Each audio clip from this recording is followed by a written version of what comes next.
In progress. Hi, I'm Malika Albrecht, and this is our Thursday book launch. I'm with Redheaded Stepchild. I'm the founding editor, and if you haven't heard of us, we only take poems that have been rejected elsewhere. We're closed to submissions now, but we will reopen again in February. So if you have a rejection, like that's not a thing, please feel free to send it our way. We've published a lot of people that are here. I am very excited about having Melinda Thomsen here. This is her first full-length collection, Armature, and it's published. Oops, I'm gonna let Don in so he doesn't miss you. Sorry about that, guys. It's already out, and it came out by Hermit Feathers Press. If you would like to order a copy, I will put the link to Hermit Feathers Press, but also Melinda does have copies that she can sign and send to you. And how many people, out of curiosity, already have the book? Because I want you to hold it up. Oh, yeah, or your hands. That's fine too. Look at him. There we go.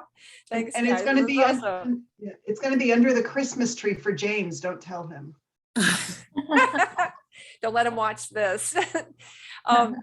Her chapbooks, she already has some chapbooks out. Naming Rights and Field Rations are from Finishing Line Press. Her poems have recently appeared in Stone Coast Review, Tar River Poetry, the Comstock Review, and North Carolina Literary Review. She's an advisor editor for Tar River Poetry and teaches composition courses and English language arts at Pitt Community College. We are so lucky to have her local and then also to have her here tonight. Melinda, thank you so much for being here and letting us celebrate this with you. Hey, we can clap. Well, it's wonderful to see everybody here, and I'm excited to see James here. So I was kind of wondering, oh, Eileen's son. Wow, this is exciting, and I do have questions for James. I want to know why he's into poetry. So that's awesome, and so thank you all for coming. This is really. It's amazing. It's been a long journey, and it started in 1998 with I enjoyed going to the Metropolitan Museum of Art in New York City, and the cover of the book is the Degas sculptures of the dancer looking at the sole of her right foot, and there were and so for some reason I was just really taken by it, and I just enjoyed spending hours there just sketching it and then taking notes on the sculptures. And there were 4 casts of the sculpture. So the book is organized by those 4 casts. So you got the first, and how the first cast and how it develops through the second, third, and fourth, until the 4th cast is a little bit more polished and pulled together. So, and that's sort of how my life reflects the sculptures. It starts off a little messy and then kind of gets a little bit more polished as you go on.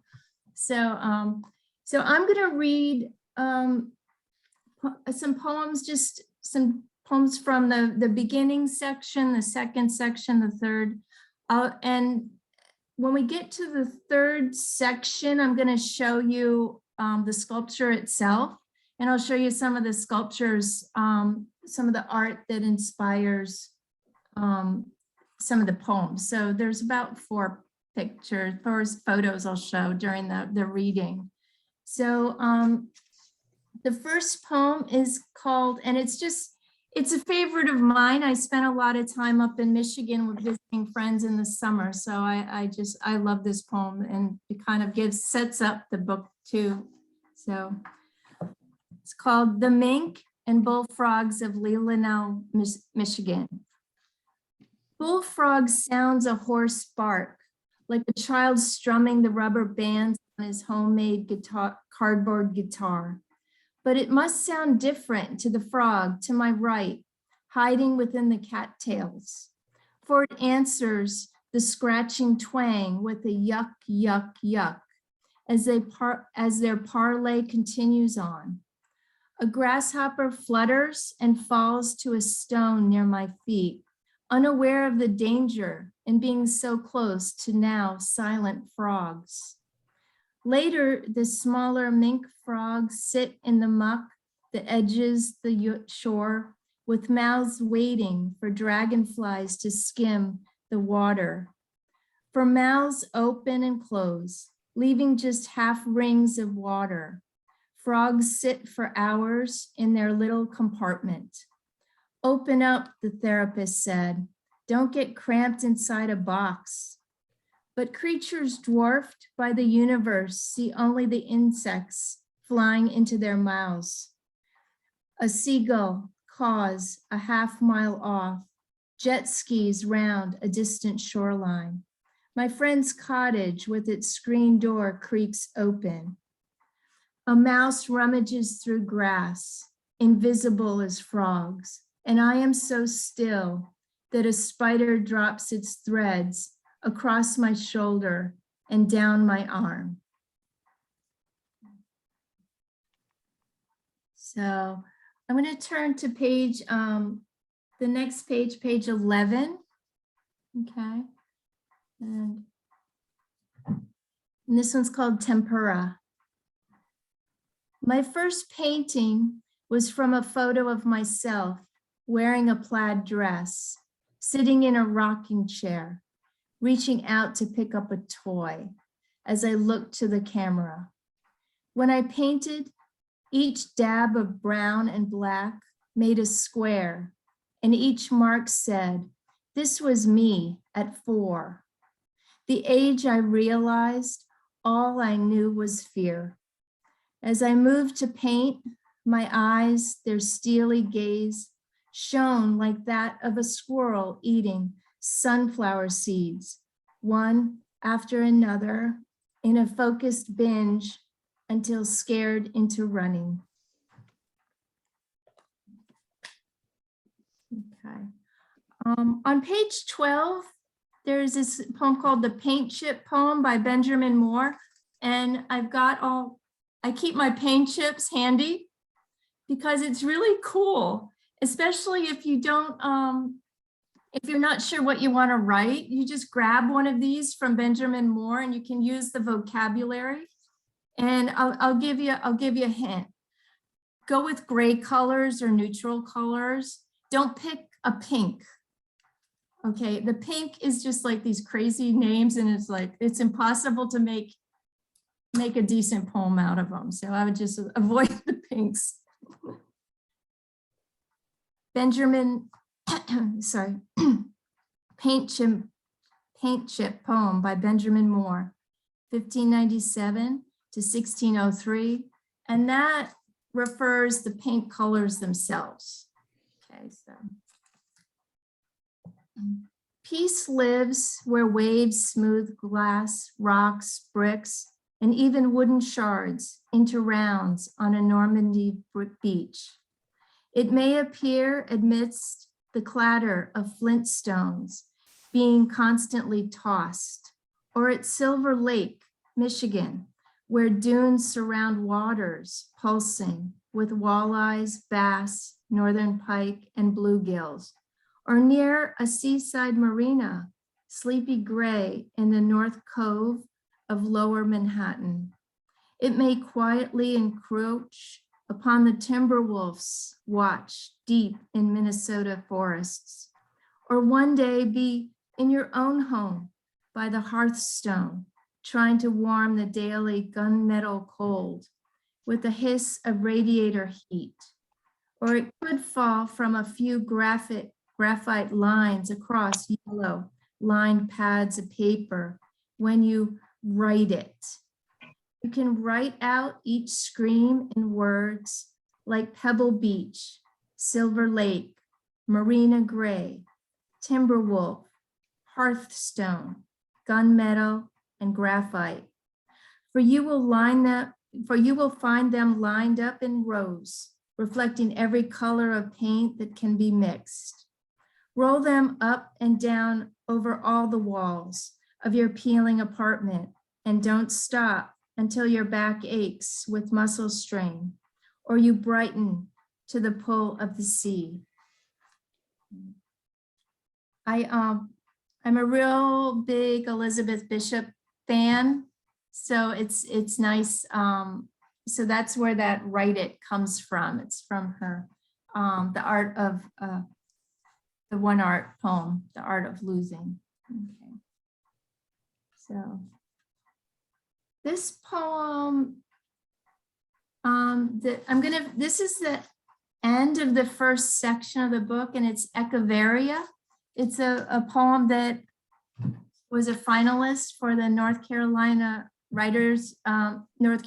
Literary Review Applewhite competition. So I don't know, I always like this one. It's so Echeveria. You grow so slowly while your wild hair roots speed forth like a lion from its lair. I stare at you, searching. Look, your necks lengthen and a florets emerged in a pinhead bouquet. Oh, why do you beg us to quietude? Last night, the moon shone through trees like a Lycopian headlamp with a Jupiter antenna and drove moonshine across the carpet in white brilliance. Sleepless planets, stars, and succulents twirl along their way, and so do I. Tiny hens and chicks burst forth from a leaf lying on its back. In your loam, water bereft, happy to burgeon toward our nearest star. Why not the moon too? My jade plant turns up and out, beyond and farther, with a new nub pushing away from its stalk.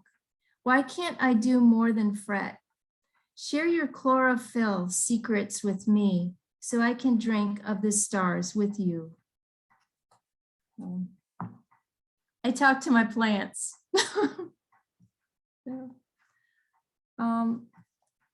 In the second section, and each section is called by a line from one of the Degas poems. So the second section is called She Writes Her Form. Okay, so it's, and I have not read this poem in a while, but I've always really loved it. I love John Donne's poems. And so I've done a couple of responses to his poems because I get a little annoyed with John Donne because I think he kind of, he kind of complains a lot when he's talking to the, and he's blaming this flea in this poem. He blames the flea, he says he wants to have sex with this woman. And he says, well, the flea has bit us both. So now we're married. Okay. And I just thought, you're crazy. That's a real leap, right? And he does the same thing to the sun too. And he also, I don't know, and he talks to death in him.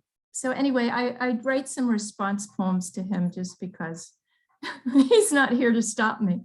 So this is The Flea's Last Words, and it's in the same form as the original John Donne poem, but it's but the meter is off. I'm not really great with meter. So, but this is, so I always say this is in flea meter. This is just the flea talking. The Flea's Last Words. Mark but this done, and mark it well, before she smacks me like the tower bell and kills this blood melange of you and me. Let me say, I am full of you, really. This nice girl here and dogs I've sucked. It's not lovely. I'm bloated and forever stuck with a belly full of poetry and your sexual longing. My spiracles thump like a cruel drum above, and all this awful heavy fuel inside weighs me down so my carapace I can barely lift. How will I ever face being unable to leap on another host? Even my Tarsus senses your silly boast to your sweetheart that now you're married. It's more than I can bear. True, I carried my desire for you both on the sofa tonight of smoldering candlewick and siphoning bite, but I was not built to be your ideal parasite. It was one lousy drop that filled my cavity, and now I'm suffering with swelling depravity. I want to see sunlight creep across the floor and wear bracelets of golden hair But even more, I've got the urge to go and catch a falling star. How I rock with regret and bubonic tremor at your endless plague. You see, I look ahead to death by her quick slap because I dread you, your poetry, and me being forever wed. It's a fun one, huh? It's a fun one. So we're gonna change the tone a little bit. This is more of a love poem that's in the same section. This is called In a Clearing by Taylor Creek. And my husband was, we were visiting my stepdaughter, and my husband was helping them clean out this big pile of uncut firewood. So In a Clearing by Taylor Creek. Fear bores into my soul as you fire up a chainsaw to divide a pile of 10-foot long tree trunks. I watch and will the universe to keep you safe. Some logs have crumbled from a legion of ants that came before you to make your work easier. The chainsaw slips through those ancient trunks and I relax. You slice log after log, and the saw buzzes on for hours. Its noise lifts up into the wide sky like a hand, trying to block out the sun. But the sun keeps shining through spread fingers and caresses the flush of flowering weeds couched at the end of the enormous timber pile. You move forward, bowl by bowl, splitting cords of firewood, as the wind tosses ironweed back and forth, challenging a honeybee, but not the monarch butterfly, who lands unaware of gas fumes wafting towards swaying wildflowers. Thank you. I see. Okay. So in section 3, it's called Not Sure But Trying. I think that's like all of us, huh? I'm going to show you the third cast of the. This is the sculpture. They're small. They're only about 12 inches tall. And so this is the third cast of Degas' Dancer. Her figure contorts space like a ruined umbrella mangled in the street, and impasto flesh masks her taut muscles. Wounds pierce the breast, wrist, and pelvis, revealing hollow crevices. A wire cord has left a runnel that travels down her left leg, dissolving into a thin, commanding puddle, still ringing with, "All right, let's take that pose again." She looks at her upturned arch like the bee firmly planted on a petal lip, bending into the open vat, not sure, but trying.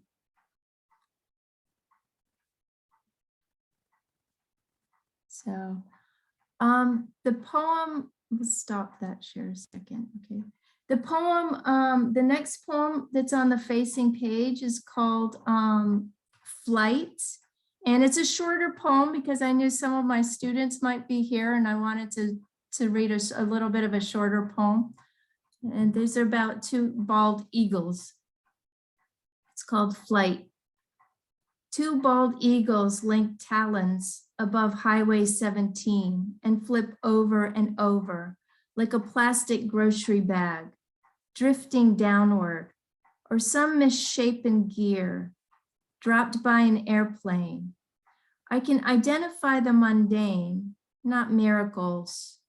Yesterday, a bird hit the window and bounced back into flight, trusting in its turnaround. I just find that so amazing how birds can fly. One flew into the window today and it just was like, what? Okay, keep going. It just turned around and kept going. I was like, I wish I could do that. So the next poem Let's see. Malika, do I have enough time to? Yes, keep going, Melinda, keep going. Okay. Let's go to, I'm going to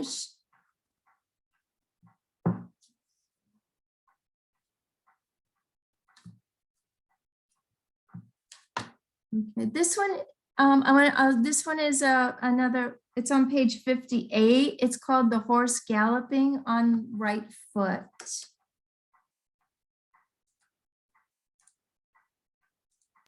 And so I had to do a lot of research to figure out what on right foot meant. So I had to like go, because it was in the French. And so I had to go look and then actually look at how the horses were running and what was, so it took a little while to get this one, but it's also at the Metropolitan Museum. Horse Galloping on Right Foot. And it's a response to the sculpture by Edgar Degas. The horse's tail flares at the instant its right back leg hits the turf and front leg shoots out. Legs free of their plinth lead onward. And if other sculptures broke from their bronze shells and bolted from these display cases, their 4 hoof beats would land as firecrackers.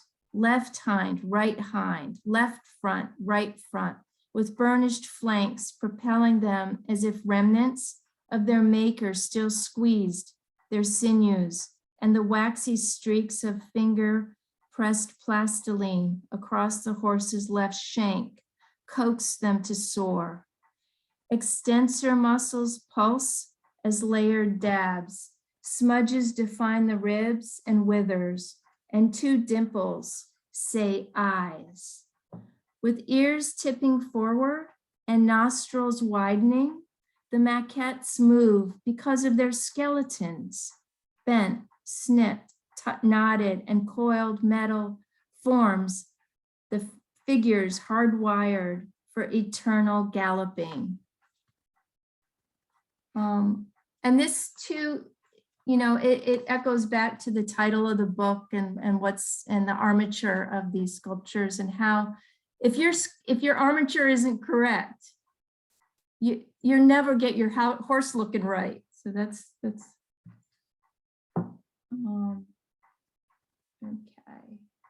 The next one is this is one of my favorites too. It's called The Great Blue Heron of Grand Traverse Bay. And the Great Blue Heron of Grand Traverse Bay. In a soundless sweep of unwavering purpose, he returns to land within the birch saplings and inches closer to me. He stands on a sunburnt rock facing the lake, beak to the wind. His yellow-rimmed eyes gaze outward as lofting gusts tease his feathers and minnows flicker below the waves at his feet. Now only his white beak, his blue dissolves into the landscape. Even a sip of water or reach for my camera will frighten him skyward into a form of crouched shoulders and dangling legs, leaving me just an arc of his shrinking form down Forest Beach. At dawn, 3 full-grown deer graced the edge of the bay, but with my one step, they took off like a sudden gasp. But this heron remains next to me, tilting his beak up like a reed, and I relax in my sun-washed pine chair on the dock.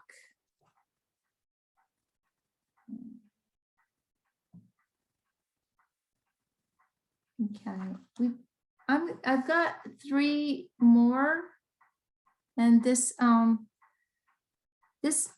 page 68 we got NC Hummers and Company. So the hummers are the hummingbirds. Okay, and I kind of like this one because my dentist has a wonderful view of birds, and so it's it's really nice when you go to the dentist to have a nice view of birds.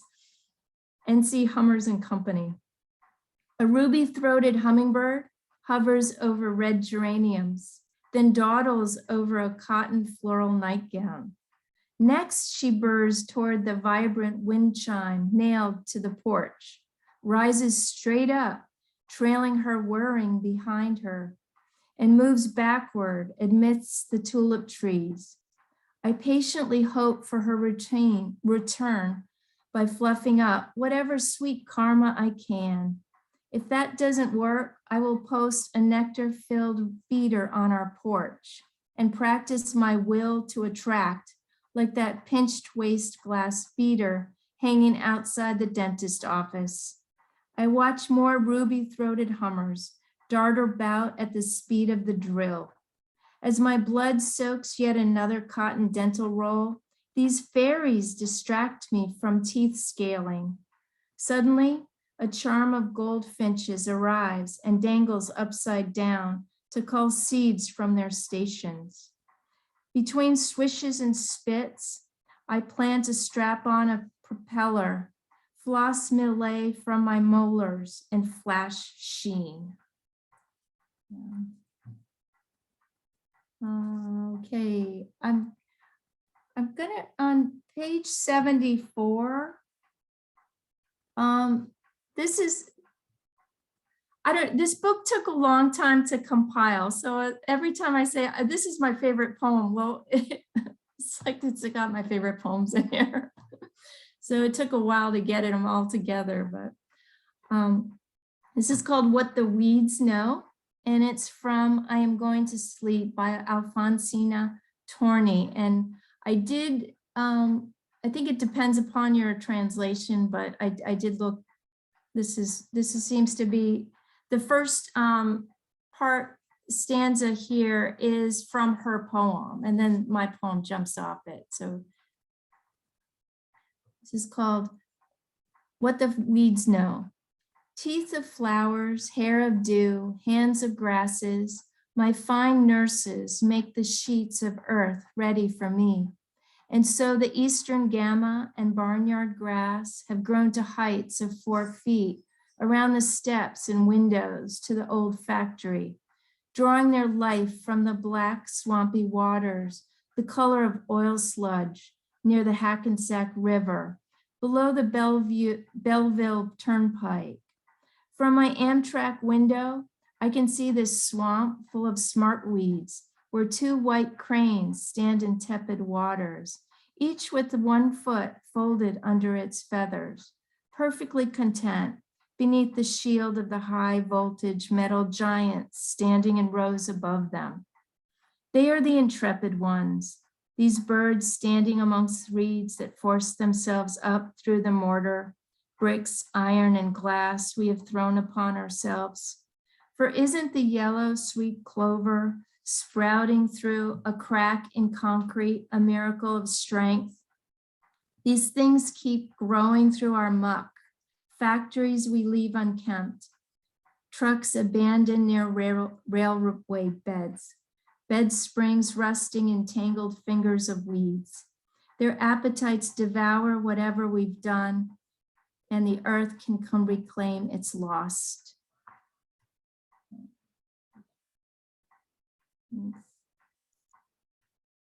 So this is the last poem in the collection. And if you're not in Eastern North Carolina, you probably have not seen these whirligigs.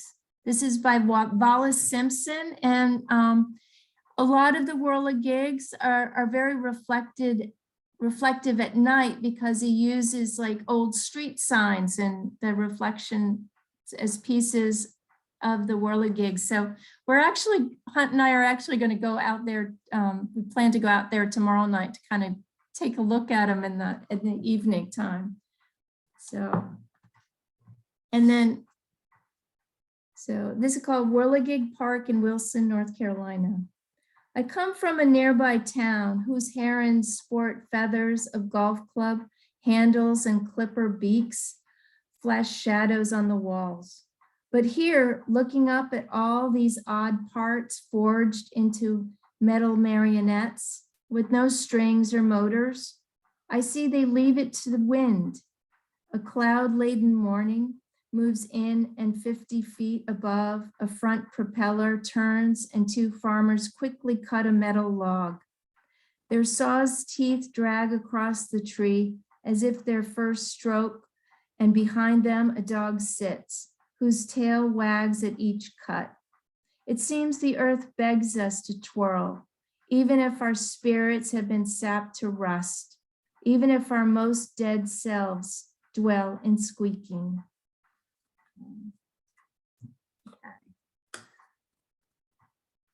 Thank you. I think that's, so this is actually, this is the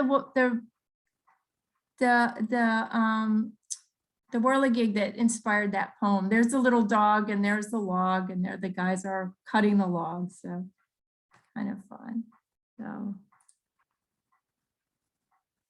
That's awesome. I love seeing the pictures too. Thank you so much, Melinda. Y'all can unmute so we can clap. I like being able to say thank you. Yeah, exactly. I'll come to the gallery. There we go. Oh, great. Yay. And Celestine, good to see you here. Yeah, the whirligigs are great. And I wondered, I felt bad for some of the people that may not have seen them in person. Yeah. yeah, it was, yeah. And then I mentioned in that poem, I mentioned Jonathan Bowling's sculpture, and I thought, oh, I should have brought the golf club birds that he makes. It's pretty cool. Cool. Yeah. Yeah. So I'm going to send you the chat section, Melinda, because I definitely want you to see all that people, wrote to you, and so you can read it at your leisure. I will try to pass along some of the ones. And it's interesting. I always am fascinated by how many times several people will write the same line that resonates or really pulls them.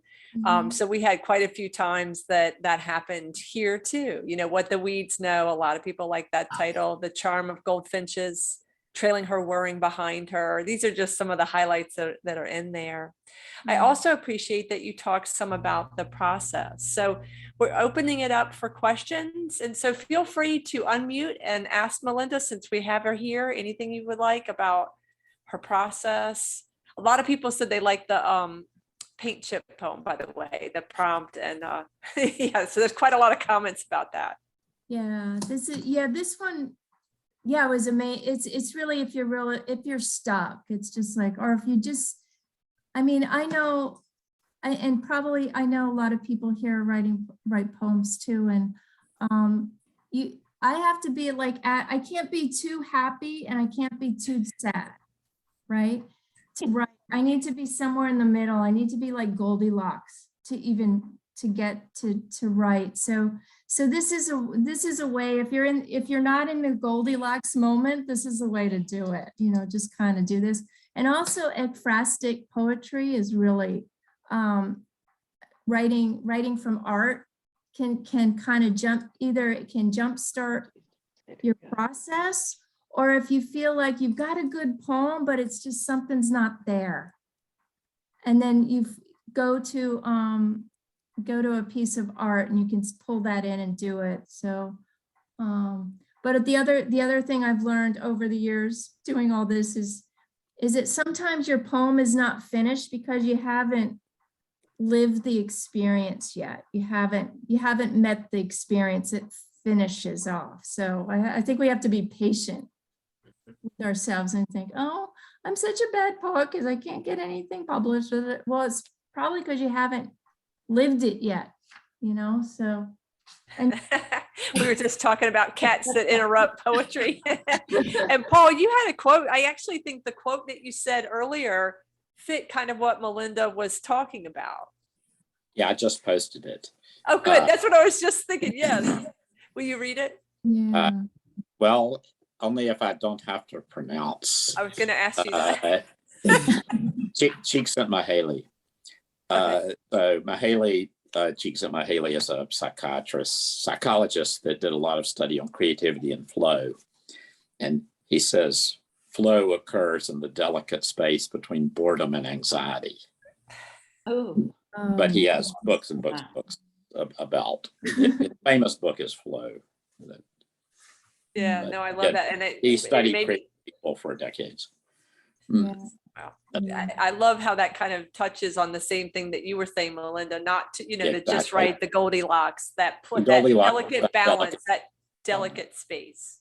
yeah. Yeah, yeah, and some of you just have to let it.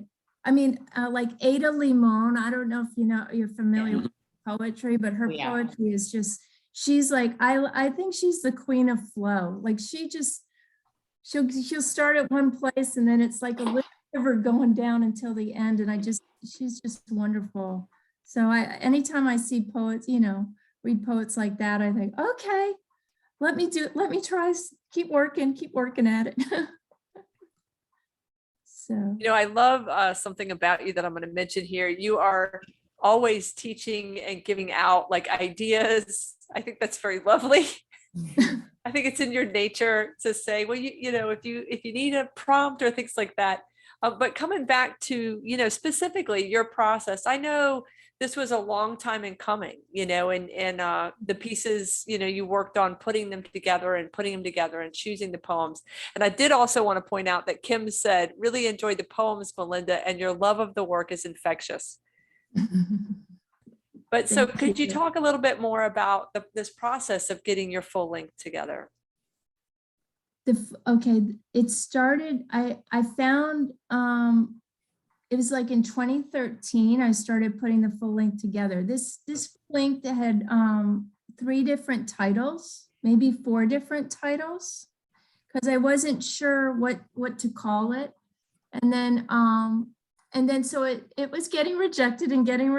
So I kept working on it. And I know we're not supposed to send our work out till it's really finished, but I actually like to send my work out and see if I can make it to like even when the book finally it was called Twists in Space is the way I had it. It placed 5th in the Bright Hill Poetry Contest up in New York. And that made me think, wow, I've got something here, but it's not there yet. So that kind of helped me figure it out, how to pull it together. And the art and the 4 sculpture poems were one complete poem. Wow. Begin with, but it wasn't getting published. So I thought, let me just split it up and send it out and see what happens. And then they started to get published. And then I thought, oh, well, I can organize my book with this. And so I just, and we all have our obsessions. And so it just seemed like in the last, in our book party with Karen Stewart hosted, one of my classmates from 7th grade said, you wrote a poem about a dancer in 7th grade and you read it to the class. And I was like, wow. So this dancing thing has been coming up too. So I think it's hard to figure out how to do this on your own, but a lot of those manuscript workshops and stuff, they're expensive. It's like $1,200 to get some of your stuff and say how you want to or how you can organize it. And then they always say, oh, well, you can only give us 50 pages, but if your book has to be longer than 50 pages, what do you do? So every time I sent it out and it got rejected, I looked at it again and tried to figure out how to do it. And I do have a writing group. I've got 2 other women in my writing group, and we've been exchanging ever since I moved down to North Carolina. So they help me a lot to kind of focus on what poems are working, and then you just keep sending stuff out. And that's why it's got a lot of publications. It's just because it's been a while. So. You answered some of the questions that I was waiting to ask, so that's perfect. Does anybody want to jump in with a question? I saw a couple of questions in the chat section, and I think, a really important one. Pat said, how do you ever know it's really finished? And then Paul mentioned, of course, Auden saying never finished, but abandoned. Yeah, I mean, I know a lot of people talk about the poem being finished when it snaps shut. And I think the same thing with the manuscript, it'll end. And you got to be kind of, I took out a lot of poems that I thought just weren't strong enough. And I studied with Bill Matthews, and he was like, a good book of poetry should be like a pearl necklace. Every little poem has to be a nice pearl strung together. And then, but it still has to be, and then it can't be so polished and pearly that it's not alive. It's like a dead necklace or something. So it's you kind of go back and forth and just put in what you like, because it's going to be something that, that's your life. That's my life right there. And that joy of writing and the joy, I think that's what Kim was pointing at with the infectious, that it's hard not to register the pleasure that you have in writing, and I love some of the research. Of course, you knew I love the horse poem. It's fabulous.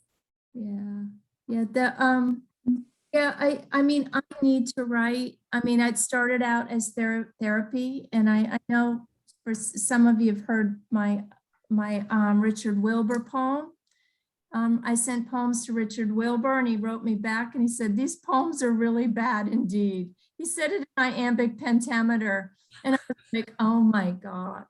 So, I mean, you can have therapy poems. I mean, that's fine. You're getting your stuff out, but they have to be crafted. You have to get yourself to like a poetry workshop or poetry group so you can communicate. And that's what we talk about in my classes, in my writing classes, and with my English language learning classes.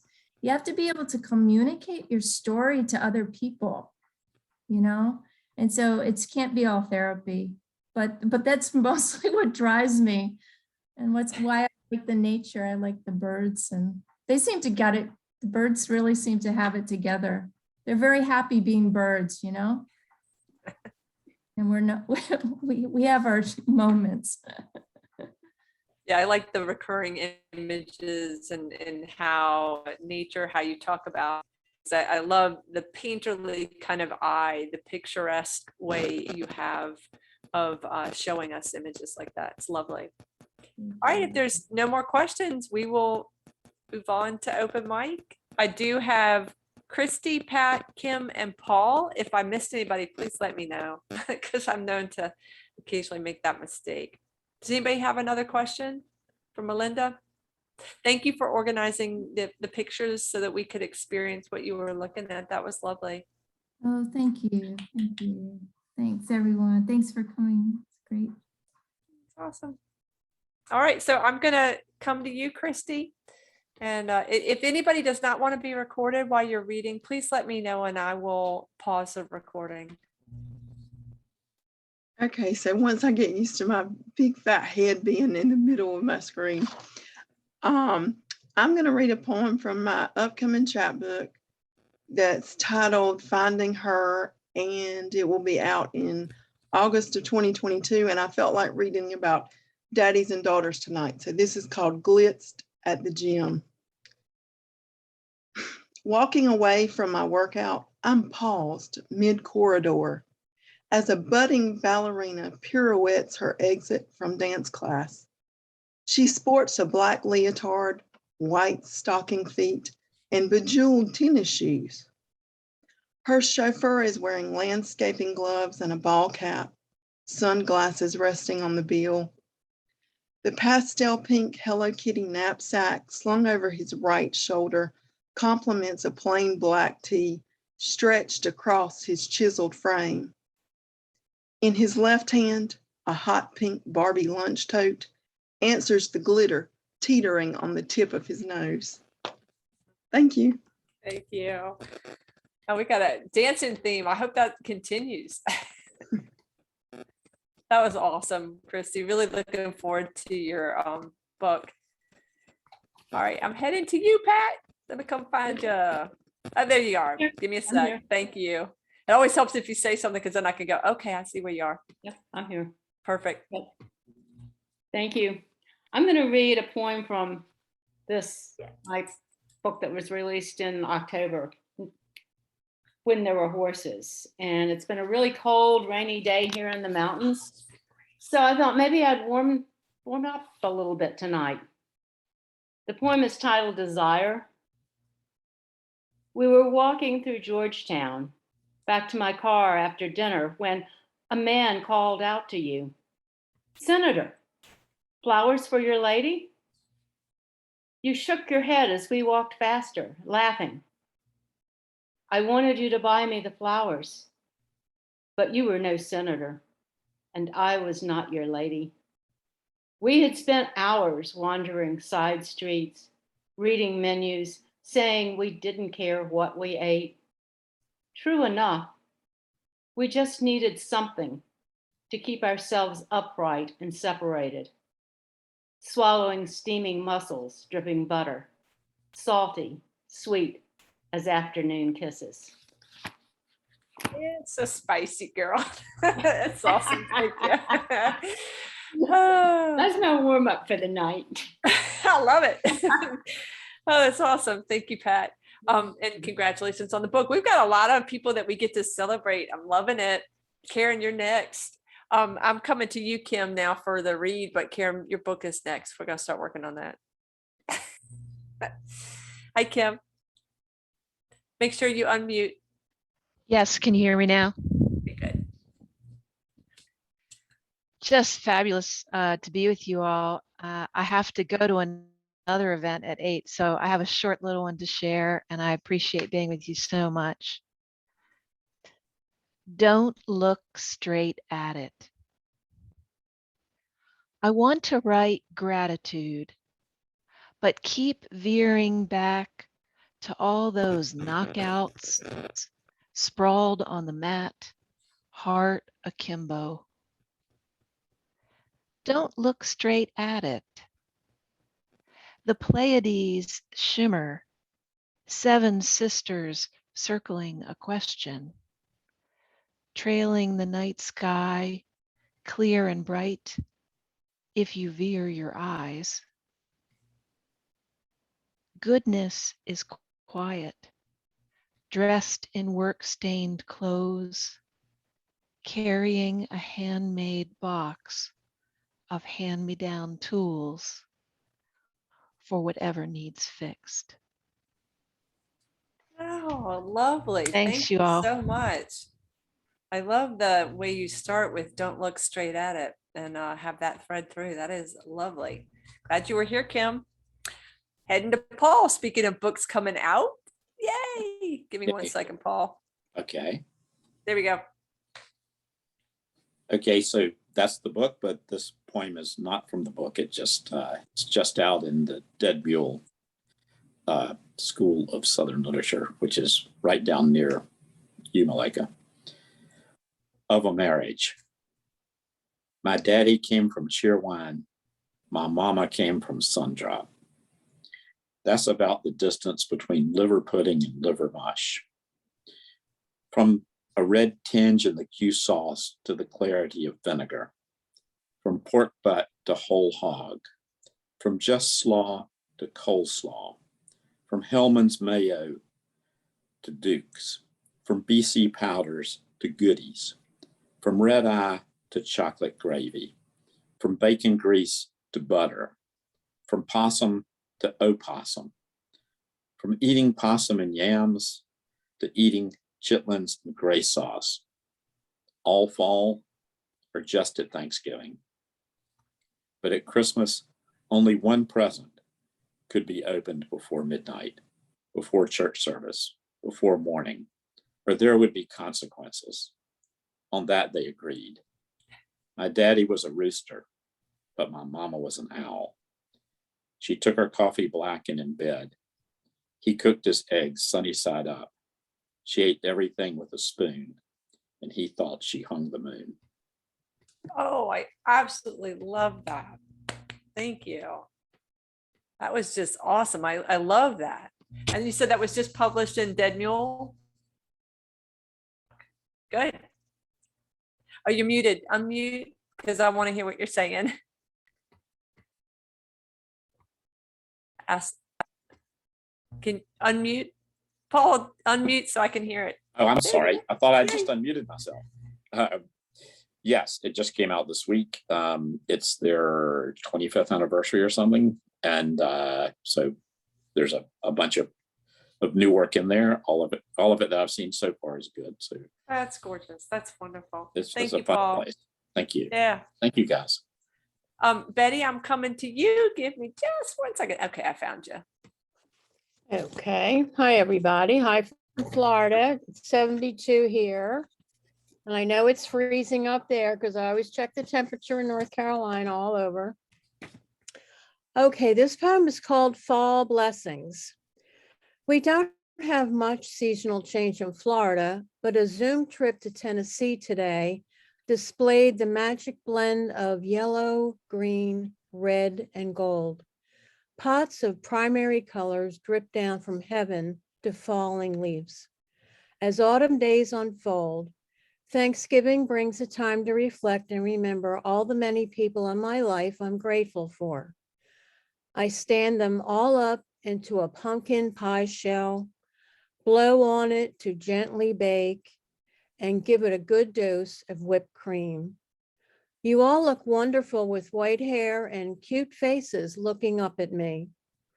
This is the time we hold our friends and family, special treasures, and look forward to the holiday season. My special time for joy and zest, knowing how deeply I am blessed. Thank you, Betty. Thank you so Welcome. much. And I wanted to wish you a happy birthday, Malika. Everybody thank should you. unmute and wish you a happy birthday for tomorrow. Happy birthday, our host. Happy Thank birthday. you Happy so much. birthday. Nice to see you. Yay. Oh, thanks, Happy guys. birthday. So Um, thank you. Thank you, Betty. Thanks, everybody. You're Yeah, I'm welcome. super excited because Saturday we are bringing my dad up in a hot air balloon because that's on his bucket list. So, and I have a huge fear of heights. So there's no way I'm getting in it. Malika, where are you doing this? We're actually going to Ashland, Virginia. So it's right outside of Richmond. Sally just signed up to go up Sunday morning in Eflin. No way. Oh, Okay. how I'm going to awesome. be down there with the funeral arrangements. So yeah, Well, it'll be one of my wonderful. friends who's going, I can't wait. My great We'll be grandmother excited. for her It'll be 100th great. birthday, that was on her bucket list. So for her 100th birthday, they just tethered and she went up and down again. She lived to be 107, so she should have picked a whole bunch of stuff. All right, guys, be well. Thank you so very much. Melinda, it was such a joy to be with It you and was. celebrate. And I love that cat is now like, hi, Mom. What are you doing? No, thank you, Malika. This has been thank you, everyone. I've enjoyed every Thank you. And don't forget to order the book from Hermit Feathers Press. If you'd like a direct copy, contact Melinda. All right. Be well, Thanks. guys. Thank you. Bye. Thank you. Bye, thanks.